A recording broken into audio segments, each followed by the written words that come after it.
We're yeah, we were on the road and they put us in the Hyatt Regency on Sunset. We were there for like a month, and that's also known as the Riot House.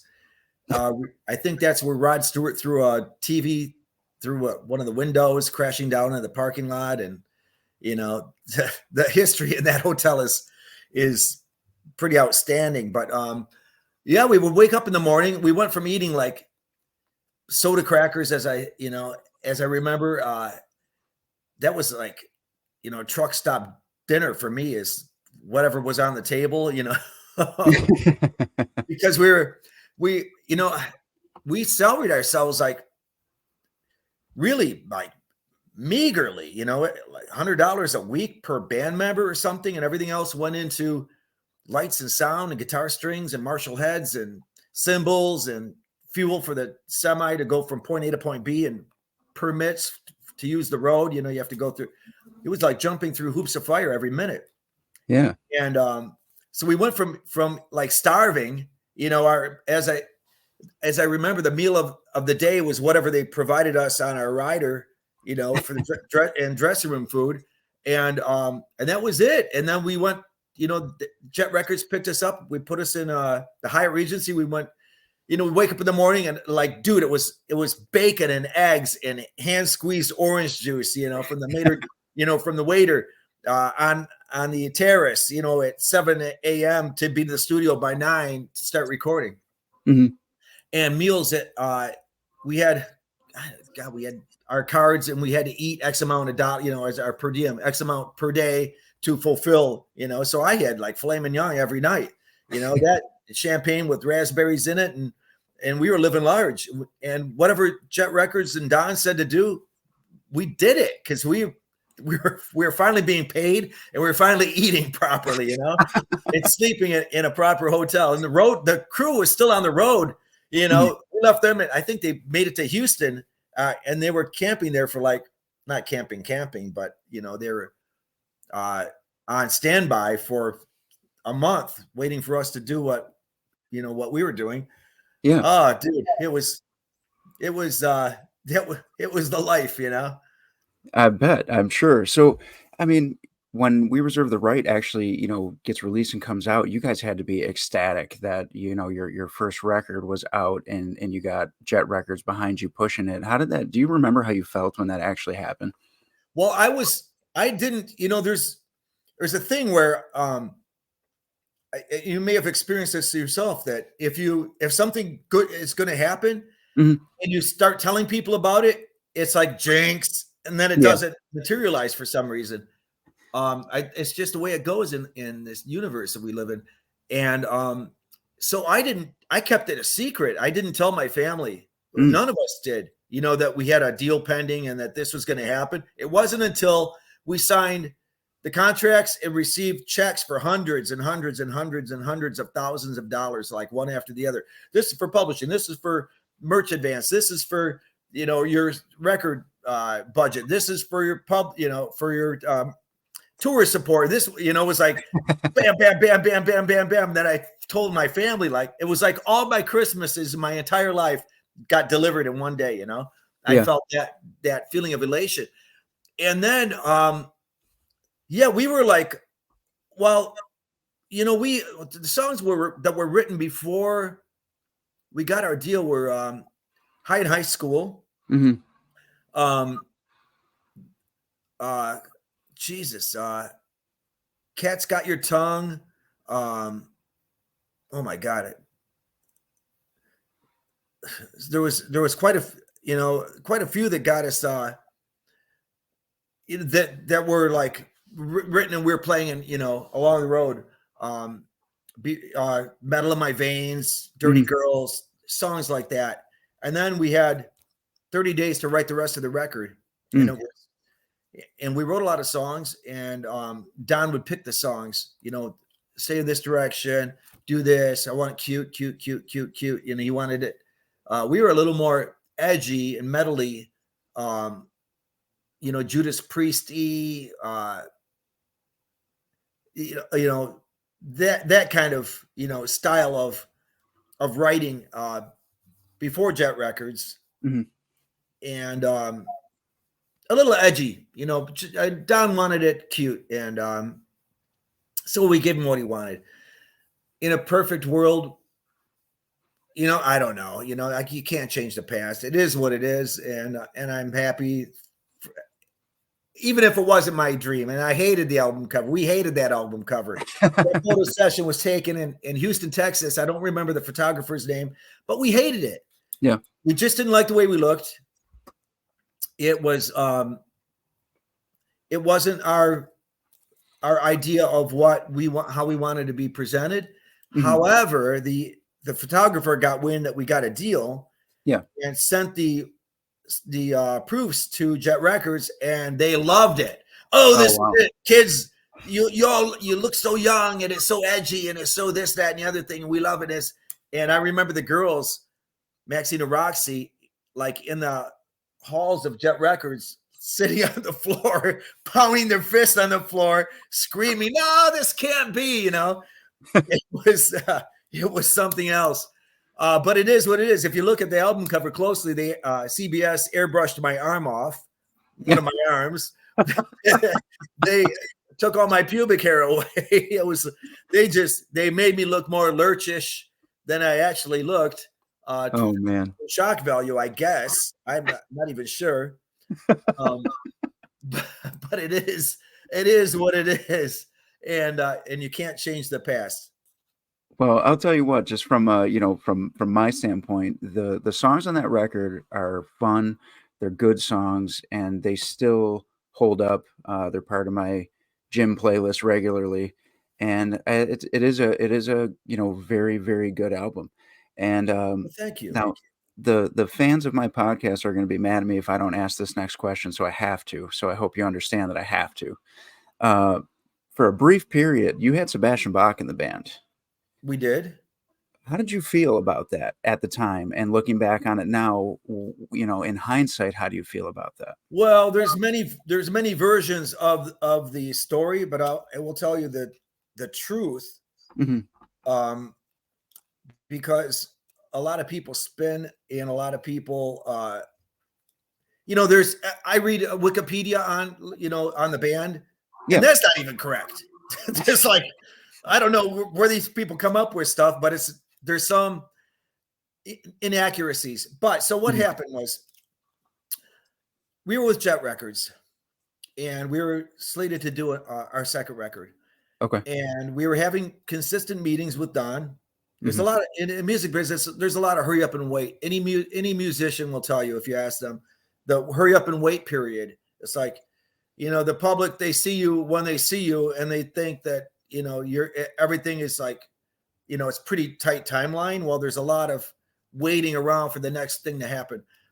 So we're waiting, we're in a holding pattern while they took care of all the paperwork. And as I remember, our flats were rented in London, and they picked our producer, and then all of a sudden meetings with Don were not as frequent and being canceled and so forth.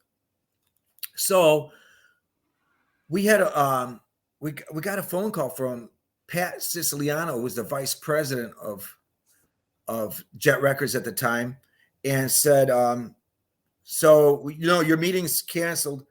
And Black Sabbath was with Jet Records at that time. Lita Ford was with Jet Records at that time. Air Supply, All Out of Love, one of their big songs, with Jet Records. Jet Records was responsible for Electrolyte Orchestra in Ozzy Osbourne, and Sharon Arden Osbourne, Ozzy's wife, is Don Arden's daughter. Yeah. So when Don managed us, he also was fighting over the control of Ozzy, and Sharon won. She married him. But it was that kind of, he was a pretty much a power, he was an angry man, and he got what he wanted. And however, when we needed to jump on a Rat tour or a Quiet Riot tour or whatever, people were not, as managers and labels were not so eager to work with Don, because Don had maybe crossed them in some financial way or some business fashion. And, there was those, let's go do this. We're not so frequent and willing. People were not willing to help or take on, a new band like Madam X, but because of Don. Yeah.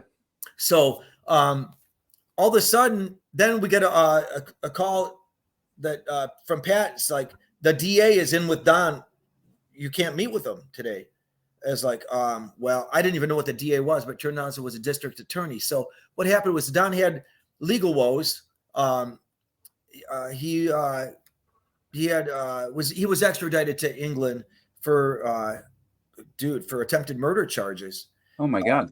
Well, yeah, it was something to do with his accountant, and he chased the accountant down and beat the piss out of the accountant. And Don told me the story. I was standing, we were in a room together, Don and I, and he told me exactly what happened and what went down. And there's some things I should probably not say because it may be sensitive. But so Don beat the piss out of the guy, and the man filed attempted murder charges on Don, and Don was extradited back to England to face these charges. Of course, he was acquitted on these charges. Yeah. If Don wanted to kill the guy would have been dead. Don was you didn't want to cross Don. Don told us stories of when he was managing like Rod Stewart or the Small Faces, I think it was, and some of the other groups, and a competing manager or agent was messing with his artist. Don went to the guy's office in London.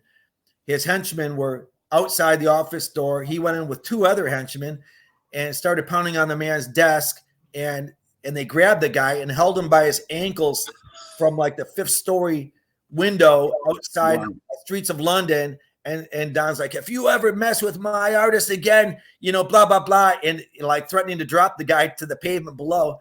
Yeah. And Don told me another story that somebody was at the studio while one of his artists were recording. Don, I don't know if he kidnapped him or somehow grabbed him, tied him to a tree out in the woods, and smashed his kneecaps. Another time, he went to someone's house firing a Thompson machine gun up in the air, like warning shots. Don't mess with my artist. Well, that's the reputation. That's Don. Those are his words. Him telling me these stories. Yeah. Lost Don. So we were all of a sudden Jet office, like a week later, there's big trucks unloading everything from the Jet Records office. They were done. Oh, wow. It was done. And we were a baby band going like, Black Sabbath moved on. They were so established. This didn't affect them. Right. Lena Ford she went on to another situation.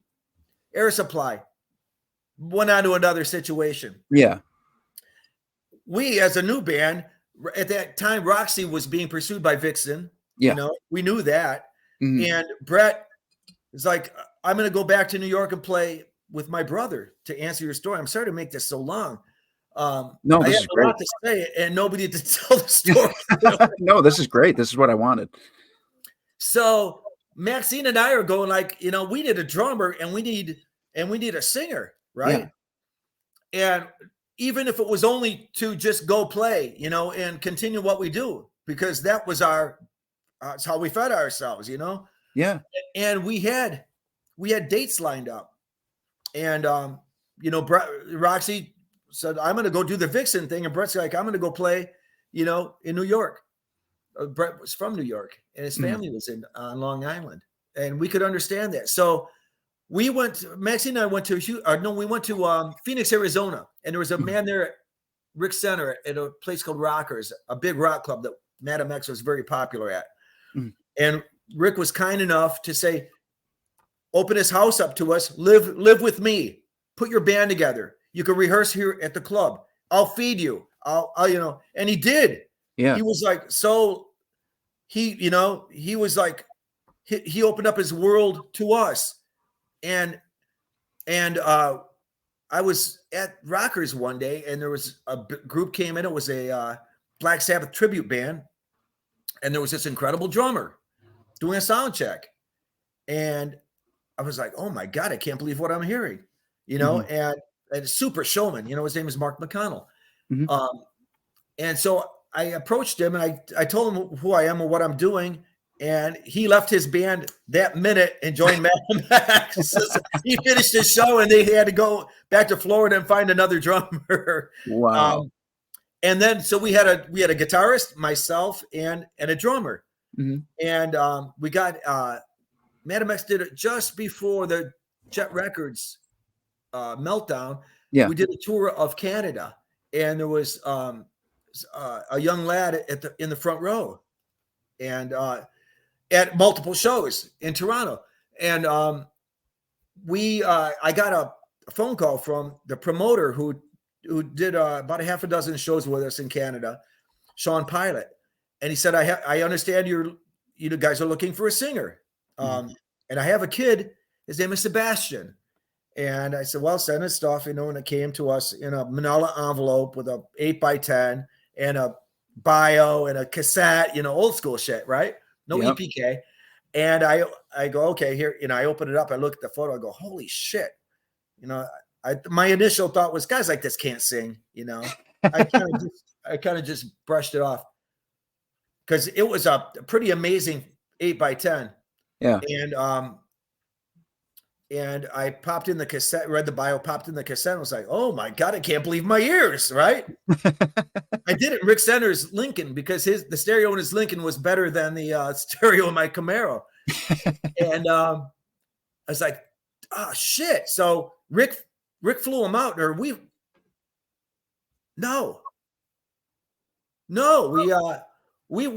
left for Michigan, Maxine and myself and Mark, to Detroit.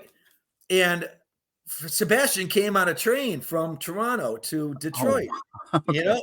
Yeah, really. This is how it went, bro. There's nothing fancy in the Madam X camp.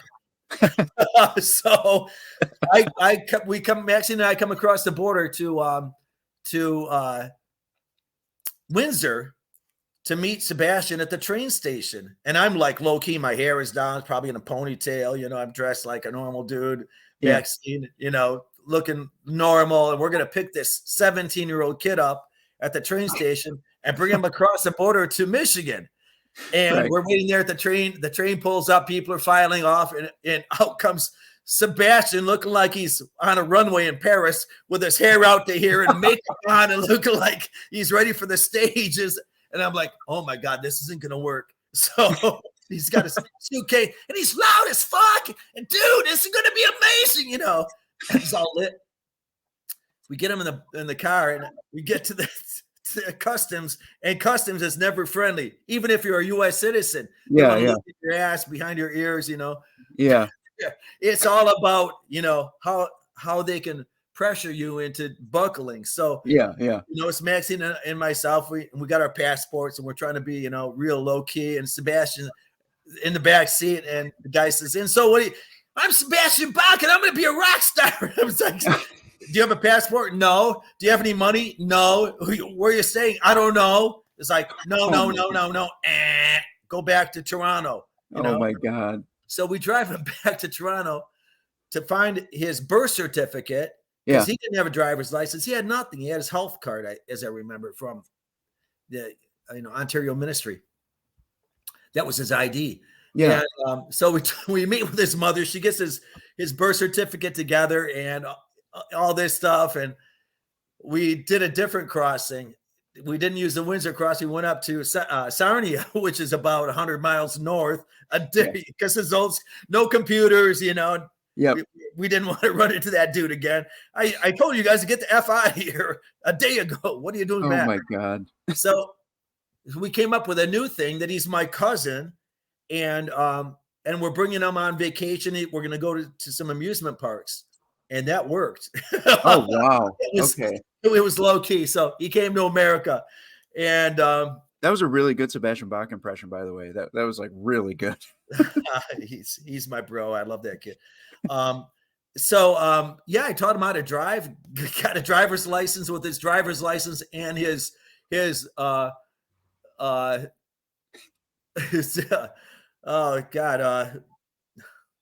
musicians, with music, I can't even think of what it is. You get a card Like, that says you're a musician. The Federation of Musicians, American Federation of Musicians. oh, That was geez. his ID to get like to be legit in the United States. And he Wow. said, I said, how'd you do it, bro? Because he's Bahamian, you know. Yeah. Since I used my driver's license and my American Federations of Musicians card, you know. Yeah. And Doc McGee, I guess, helped him with that as well. So it was, and I'm happy to have him, you know, in the United States. But that was it, you know. And we had him. He was 17, he turned 18 with us, and he was a wild man. It was every day he'd wait, dude. He was lit. He lived with me in Shelby Township, Michigan. Yeah. For about a year and a half, and he'd wake up, yeah, you know, scream at the top of his lungs and singing at the top of his lungs in the bathroom. It's like, dude, you're wearing me out, you know. Like, Jesus. yeah, it was like that's everything you would expect to hear about Sebastian Bach. he was all about the camera, you know. He'd wear, if I had on like mirrored sunglasses and we're just like low key, you think he's paying attention to what you're saying, but really he's checking himself out in your sunglasses to see how good he looks, you know. The mirrors are his best friend. I love that. It's just the way it is. But that's who he is. Yeah. I love him. Well, I mean, he can sing, dude. He can sing. You know, what the crushing point for me is not that he was not capable of being that guy. Would he have been a rock star? Of course, that's his destiny. I mean, it was, that's what he was born to be, that guy. Mm-hmm. With us, he was very young. And in the early days of Madam X, he was very into doing and being everything that he needed to be to get there. We would walk or run 10 miles a day, every day. That's what we did. It was our thing. And we would do these, like my old publicist is Michael Levine Agency in Los Angeles. When Michael Levine was Madam X publicist, he was also working for Prince, Michael Jackson, Madonna, the biggest of the biggest. Yeah. And early on the Madam X days, he did an interview or a meeting with us, and he said, if you have nothing to say, they have nothing to print. So don't give yes or no answers. Like Dave Roth, you know, tell us about, you know, where you guys are going. Well, you know, life's like a rear view mirror. It's not, you don't use it to see where you've been, it's to see how good you look while you're getting there. Or, you know, enough about me. Let's talk about you. What do you think of me? You know what I mean? You got to spice it up. throw, you know, otherwise ragu is ragu, dude. You know, don't let it be spaghetti. Throw some spice in it. And anyhow, so we would do these mock interviews with Sebastian to help him, you know, be more, you know, have more to say than just a yes or no answer. Stuff like that. Mm-hmm. And I remember we were playing in like North Carolina or something, and he was lit, but he wasn't always aware of his surroundings on stage. Like he'd spin around with his mic stand, a cast iron piece of metal on the end of a pole, not aware that I'm 3 feet away from him and clip me, bam, right in the shins, like hard enough to, like, you know, drop you to your knees. Like, oh my God, I can't believe you did that. Bam, you know, punch him in the arm, like, you know, like, and he said, like, you know, I want to be great. Make me great. You spit on me. Do whatever you have to make me great. Like, all right. Like, you're flat. You know, it didn't take too many times of me humiliating him to, but he wanted to, and that made him, it forced him to be, you know, we'll all be lazy because that's human nature. You know, if you're good enough, you're good enough. Do I need to practice? No, I've achieved my goals. I'm good enough to do what I want to do. I'll never play bass and strive to be Billy Sheehan. Yeah. I'm lazy. Could I, if I put my mind to it and dedicated my life to It would take me years, but yeah, I could achieve some of his, ability. Mhm. That's not who I am. Billy is Billy because that's who he is. That's who he wants to be. Right. And he dedicated his life to being that guy. Right. So, and I pushed Sebastian to be better, Mhm. and I pushed myself to be better. But again, we'll all be lazy, and unless that's, unless we're striving, unless you have a clear vision of where you want to be, and you're driven to get there, you'll Mhm. be Steve Vai, you'll be Billy Sheehan, you'll be, the greatest of the great, you'll be Sebastian Bach. Yeah. But you won't be that great unless you have a reason to be, or you're driven, and you want to be. That's it. So, I mean, the wild thing about, Sebastian being in the band is you hear so much about it as if he had like so much longevity with you guys, which obviously he did not. But what did end up happening is you did release a second record, but it came over 30 years later when you did Monstrocity, which was a lot heavier than We Reserve the Right. But you did do High in High School again, which I thought was really cool. When you moved on and life happens, things happen, the original members get back together, you release Monstrosity. You personally, how did you feel about that specific record? Because it is a lot different and it is, that heavy metal sound, Yeah, it's a little, it's heavier. We had a lot of wrote a lot of songs for that record. And some of the songs were great songs and didn't make it on the record because at some point the record started to morph into a heavier piece. Mhm.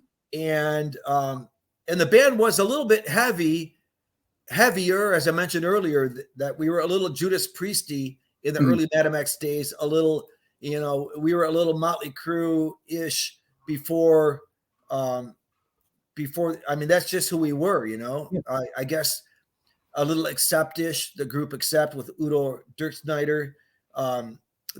Those were influences in Madam X in the early days. Yeah. So Monstrosity is a departure from the We Reserve the Right era, but it's not so different than who we were as musicians originally.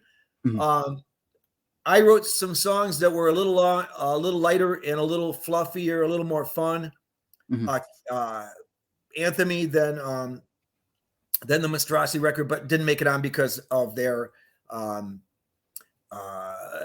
just not fitting the, we ended up getting with EMP Records, Mhm. and Tom Hazard, he liked the heavier side of what we were doing, so we kind of focused our attention to to that direction.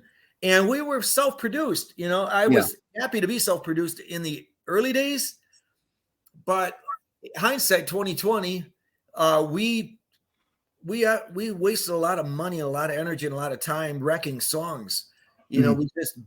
We go in and re-record it, do another version of it, re-record it until it lost its energy, its life. And some of the early songs or early versions of those songs, I believe, were better, more energetic, and had more earnest, heartfelt life than Mhm. the beat to death versions that ended up on the record. Mhm. And that's our fault. And because we had the freedom to do whatever we wanted, we did whatever we wanted. And sometimes the first take is the best take. Mhm. Honestly. Well, so I guess that kind of segues me into now because it's been 6 years since Monstrosity, but there is another full length album coming out, which we're telling our listeners about right It's now. amazing. It's really over the top, crazy great. So this one's coming out, I believe, on Frontier, right? Yes. Okay, so Frontier's putting this one out, and you're still wrapping up the final recordings in that. Are we looking at more of a Monstrosity sound, or We Reserve the Right sound, or are we somewhere in between? It's going back to 80s roots. Mhm. If you have any if you're a fan of anything 80s, this is the record. It's got heavy elements to it, but it's produced by Chris Laney, who is a Grammy nominated Swedish producer. He's worked with Europe.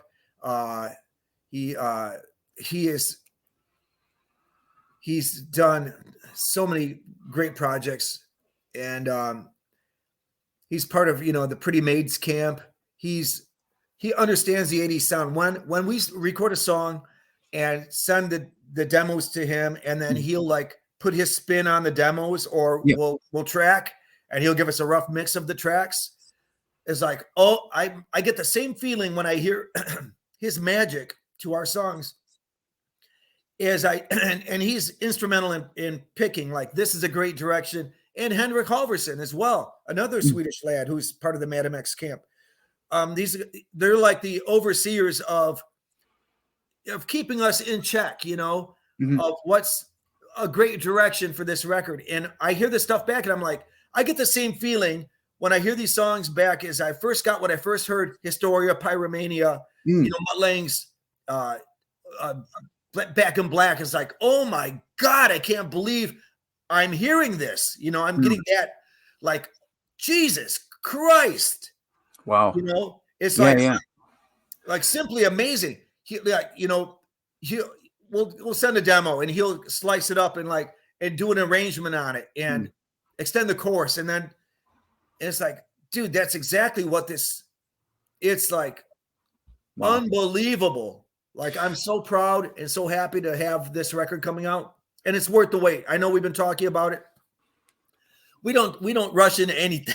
5 years, 6 years, 16 years. What's the difference? Yeah. I mean, in that regard, 6 years since the last release, do we have, I know there's no release date right now, but do we have a rough estimate on like time period? 2024 is what I'm hoping for. We only have several tracks and some bells and whistles, and we have like 2 or 3 final tracks to do, and then then it goes to Brett for final vocals. Okay. And then it'll come back to us for backing vocals or any little bells or whistles, and then it's got to be mixed, and that's on Chris's timeline, because Chris is a very busy boy with other projects. So 2024. I can see the finish line. I can. Well, with that all being said, we're going to segue out of strictly music for a minute, and we're going to do a little thing that we like to do on this podcast. We're going to do the lightning round with Godzilla, and we're going to ask you a this or that, or some kind of random question, and you're just going to give me the first thing that pops into your head. Sure. And this is going to be for the fans to just kind of get to know you a little bit more. And these are going to be questions that have nothing to do with anything, but we're going to do it anyway. I love it. Bring it on. All right. So first question that we ask everyone: New York style or Chicago style pizza? New York. Favorite TV show? Mayberry with Andy Griffith's show. Yeah. So this one could be now, could be when you were a kid. Favorite cartoon? Felix the Cat. Log cabin or beach house? Log cabin. All right. Now I'm going to put you. I love both. I like being secluded, so I'm going with the log cabin myself. But I love people. I just don't want them up my ass 24/7. So this one, I'm going to put you up against the sisters. All right. It's going to be a Roxy or Maxine question. Drum solo, guitar solo. Which do I prefer? Yep. Guitar solos, because Maxine will shred for 20 minutes and give me a minute to take a break and grab a cocktail. All right. But Roxy pounds as hard, if not harder, than any man that I've ever played with. Yeah. She kills it, and she does a great solo, and she's always smiling. So I'm just God, yeah, she's absolutely fantastic. They both are. Horror movie or comedy? Horror. Bermuda Triangle on a plane or a boat? Boat. Why? I like the rocking of the sea, and I'll Okay. take any storm. I love it. Although my plane was struck by lightning while landing at Gatwick Airport, and I wasn't panicked until I saw the flight attendants freaking out, and then I thought, well, shit, we're gonna die, and I better kiss my ass goodbye. And then we straightened out, and the pilot said we were just struck by lightning. We're landing. We're about 1,000 feet off the runway. It was pretty close. Oh my God. Yeah, it was That is pretty funny. insane. That is wild. It was like tremoring, like boom, you know. I bet. Jesus. So last lightning round question: Bigfoot or Loch Ness? Loch Ness. Why? I always love a monster, and I just identify more with a Loch Ness and the whole, you know, Scottish. Although I would like to run across a Bigfoot. Yeah, so would I. I actually have a Bigfoot story that scared the shit out of me one time when I was on a road trip. Go on. That I'll tell you about it when we're done recording here. No, dude, the fans want to hear this. All right. Let me guess. You're in an outhouse, and the outhouse started to rock back and forth. No, not that. Not that. So and the hand came in with toilet paper. So I'm a professional wrestler. And so I was coming back from a wrestling road trip. I was in Vermont. I was crossing over the border into New York. And I believe we were somewhere around White Plains, New York. I know that area. Do you really? Yeah, we played White Plains. Well, so you would probably know then that they're huge into Bigfoot there. Yeah. And they have like a Bigfoot festival. There's supposedly sightings all the time. So we have our matches in Vermont and we're crossing back over into New York. And we hit this road, which was just like a dead zone. There was no radio. Our cell phones had no service. There was no street lights. The only thing you would see is like a broken down shack every 20 feet. And clearly nobody's been there in some time. And of course, you know, we're joking around and I had my cell phone out with the flashlight on and I'm shining it in the woods and I'm going, oh my God, can you imagine if we see a Bigfoot? We come around this bend and all three, now mind you, there's 3 wrestlers in this car. My phone falls out of my hand. We all go completely silent. All we see is this massive gray creature on 2 legs standing next to a boulder. And the boulder's is coming up, maybe not even to its hip. And it turns, it takes 2 steps forward and disappears because the strides were so long and it was just gone into the woods. We had no phones, no radio, no lights. The only thing we had was the lights of the car with the high beams, and that was it. And we all saw it at the exact same time, freaked everybody out. We assume that that's what we saw just because it was on 2 legs and it was massive and we were in a hotbed for it. But it just came at such a random time that we were pretending to look for it. And then there it was. Wow. Yeah. I love it. Yeah. It scared the crap out of us. So we didn't say a word for like 20 minutes. We drove and then the radio signal came back on and our cell phones clicked back to, you know, normal. And then it was, okay, now we can talk about this because now I feel safer. Wow. Yeah. So true story. 100% true story. I believe you. Yeah. I break for Bigfoot. Yeah. Yeah. I mean, well, so do we now. Wow. That's crazy. Yep. So that's my Bigfoot story. So that's why that question gets thrown in there because I like to see where other people stand with that. Yeah, I believe, the world's a fantastic place. I believe we don't know all about it. Mm-hmm. You know? Absolutely.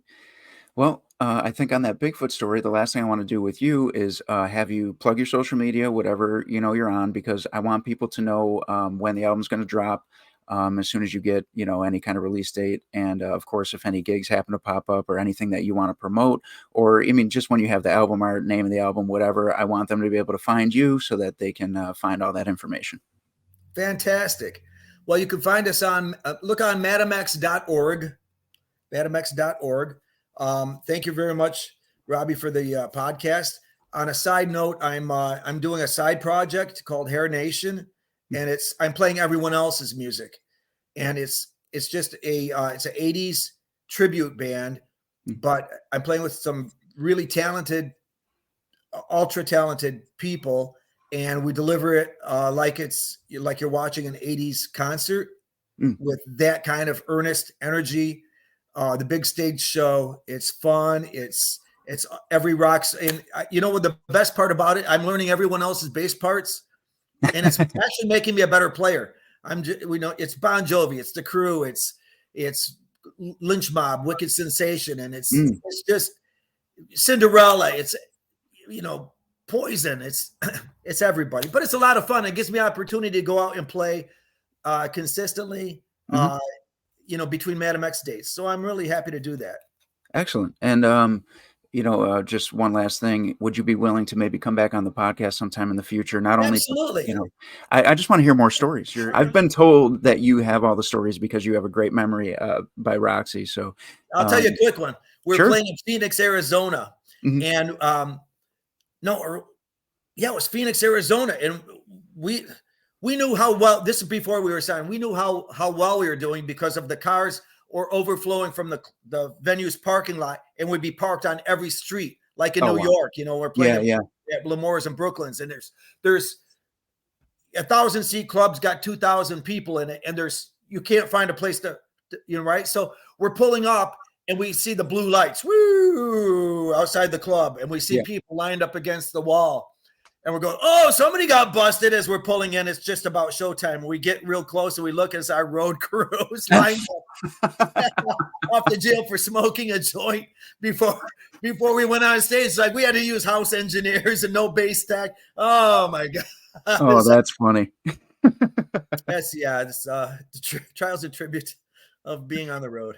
Oh, yeah. I mean, again, I would love to have you back on for more stuff like that, but I do appreciate you being on today and bearing with me through some technical difficulties, so I appreciate it. I'm glad we got it figured out. Thank you, Robby. Thank you, everyone. Stay safe.